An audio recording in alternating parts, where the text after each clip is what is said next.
now beat Luck 5 times in a row. This one appears to be extra sweet, being the Deflategate rematch. Skip, how much satisfaction will Brady take from this win? More than you? That's a good question, actually. I didn't know that was going to be the question. Yeah, I added.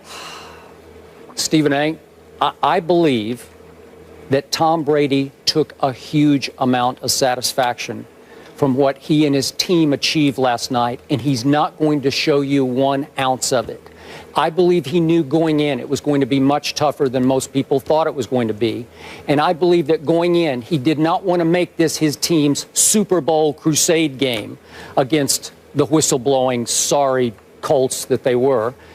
I believe that he knew, yes, they were, the sorry Colts, but he knew all he needed was a W because guess what? Division rival Jets loom next Sunday. So he didn't want to get too high for this, even though his numbers say that he was quite ready for this because he goes 23 of 37 with, count them, 4 drop passes.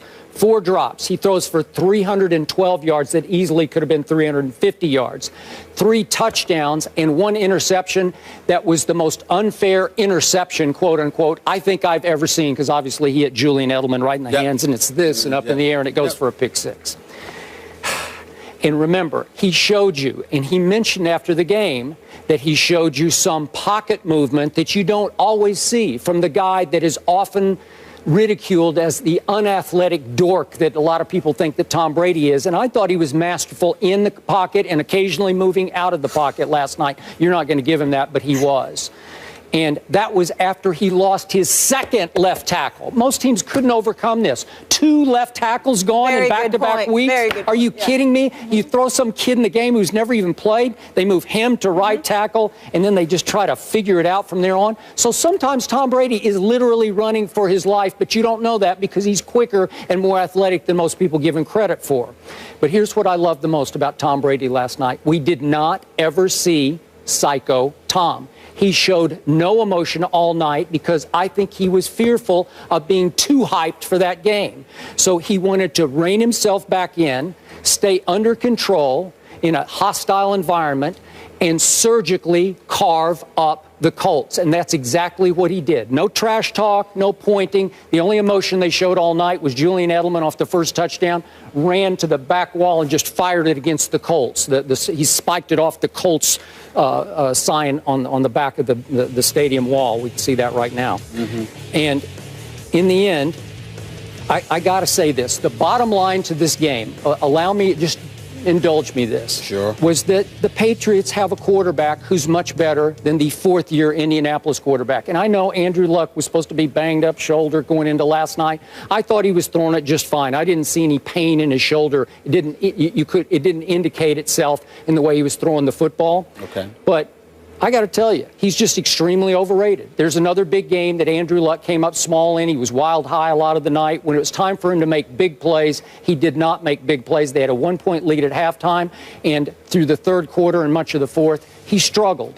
That's the Andrew Luck. I keep saying, show me something if you're Andrew Luck, as in Luck, first ballot Hall of Famer. But in the end, I think Tom Brady felt extremely satisfied because they left town with a W, and they're still in perfect control to get ready for the Jets, not too high. I completely disagree with you about this, obviously.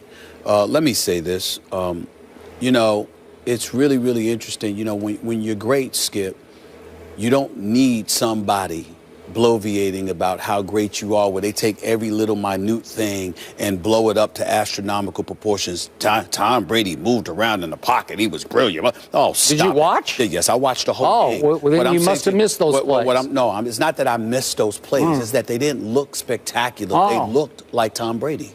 So we all recognize, and he's universally recognized as arguably the best quarterback in football. Although I say that bad man Aaron Rodgers is better, it doesn't negate the fact that that's the only debate that exists. There's no other quarterback that is mentioned in the same breath as Tom Brady in the NFL. So just because somebody a couple of weeks ago, whether it be Bart Scott or anybody before him, that did question the toughness of Tom Brady, isn't a license for Skip Bayless to sit up there and act as if Tom Brady went to get a cup of coffee, he's accomplished something miraculous. Pump the brakes. He's a 4-time Super Bowl champion. I've heard many more than Bart Scott bring that up. Well, they brought up his toughness because that's what they do. But let's be clear about something here.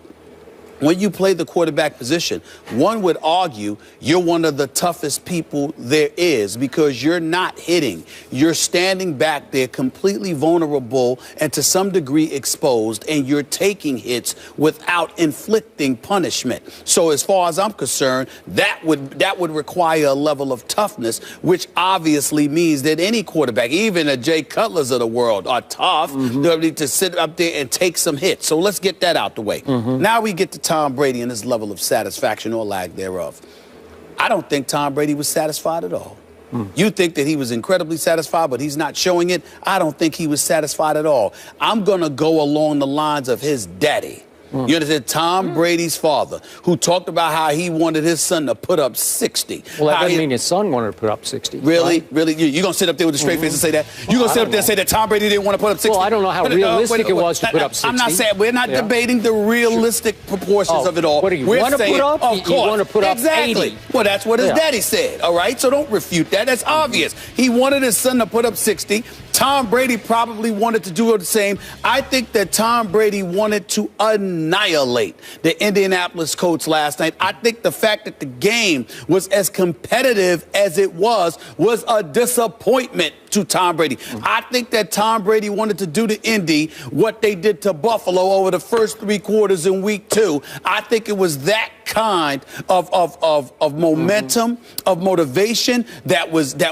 internalized. And I think the fact that the game ended up being far more competitive, that the Indianapolis Colts, to their credit, which surprised me, raised up and said, we know y'all are coming for us, and stood up like men for the first time against the Indianapolis Colts. Because let's face reality, they didn't look like men going up against the Indianapolis Colts. I'm sorry, going up against the New England Patriots the previous 4 encounters. But they showed up like men last night and competed and fought. And their coach put them in a bad spot with that ridiculous fake punt call, which we've already debated. I think Tom Brady wanted to annihilate them. I think you could see it in his press conference after the game. You could? Well, I couldn't. That's what I felt. Well, you must be. That's what I felt. Mind reader. I look. Well, are you? No. Well, I mean, you look at people's and their body reactions. 1 minute you're a lip reading expert, another minute you're a body language expert. What did you see in his press conference? What I saw in a press conference was a guy frustrated. No, I didn't say that. I didn't say that. You don't. This is first take. You're not allowed to put words in my mouth. I do think that that's for where myself. You're heading, though. No, I think that I saw Tom Brady standing up there last night, and I saw an individual that just wasn't thoroughly impressed. He walked away with the win. He's happy about that. They're undefeated. That's the bottom line. But I really believed that he wanted to annihilate these boys. And the fact that they did not last night, I thought he walked away as somewhat disappointed. Did he do everything in his power to annihilate? Yeah.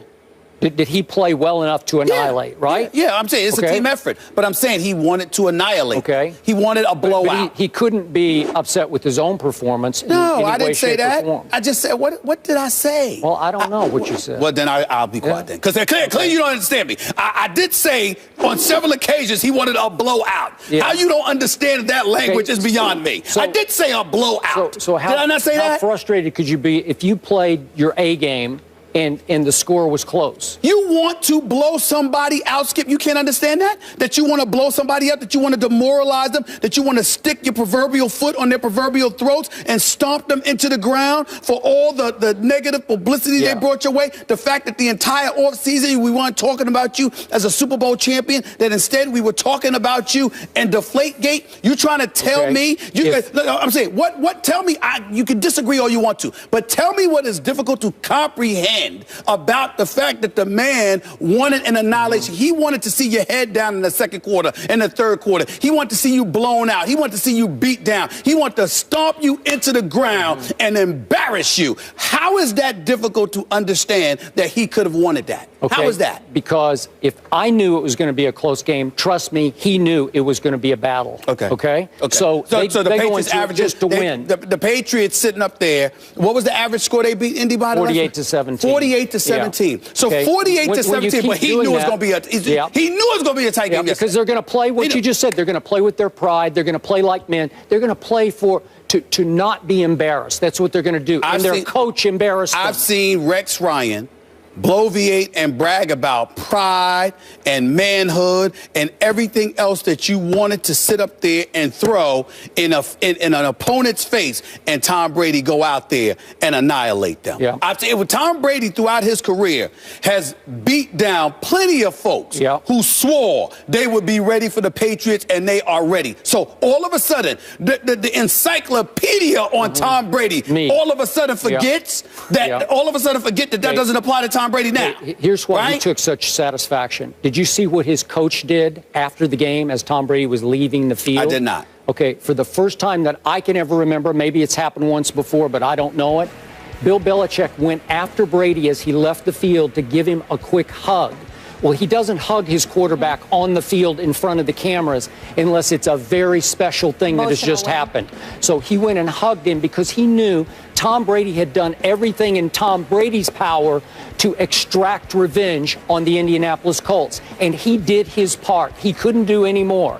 Their defense gave up some plays. They had this, they had that. They had the unlucky, they got some unlucky bounces on the pick six. But Tom Brady played a special football game without he's down to his third string left tackle, and you're not giving him any credit. I didn't say I didn't. First of all, I said nothing about not giving Tom Brady any credit, and I don't recall saying that Tom Brady didn't do his part. All I said was Tom Brady would have preferred a blowout. Okay. Tom Brady wanted, if you sit up there and you have a level of animosity towards a particular opponent for any reason, particularly in a physical sport that is football, if you have an opportunity to demoralize them, to beat them down, it is an opportunity that you would want to take. No one said anything about Tom Brady's performance. Nobody said anything about he didn't perform well enough. All I said was he would have preferred a blowout, and the fact that it didn't happen, he seemed a bit disappointed. We've seen him in post-game conferences where there's a little smirk, where he was laughing a little bit, where he was very comfortable, where he had demoralized folks. That didn't appear to be the case. I don't know the man, but that's what I saw. What you're missing is he is the leader of this football team, even more than Bill Belichick is the leader of this team. And he knows full well that you can't play your Super Bowl on some mid-October, late October Sunday night with the Jets coming up, unless you have a bye week. Maybe he would have been a little more emotional and demonstrative if they had a week off. But it's going to come quickly because they got to travel back on a late Sunday night game. Here come the 4-1 Jets. We're going to talk about this game a little later in the show. But trust me, that whole team was coached after the game to say it was just another game. It was almost laughable how everybody interviewed, Edelman, Gronk, it's just another game. Don't get too high or too low. The man was emotional in training camp. He was emotional in the preseason. He was emotional in the season opener. He was emotional against Buffalo. He was emotional against Jacksonville. But all of a sudden, he was reserved. We know they were coached. We understand that. We get that. These are the New England Patriots that we were talking about. I'm not debating that. I don't know the man. I don't talk to the man. All I'm saying to you is that based on the Tom Brady that I know, that I have watched throughout the years, I think he was disappointed because the victory wasn't as lopsided as he is accustomed to inflicting when an opponent annoys him.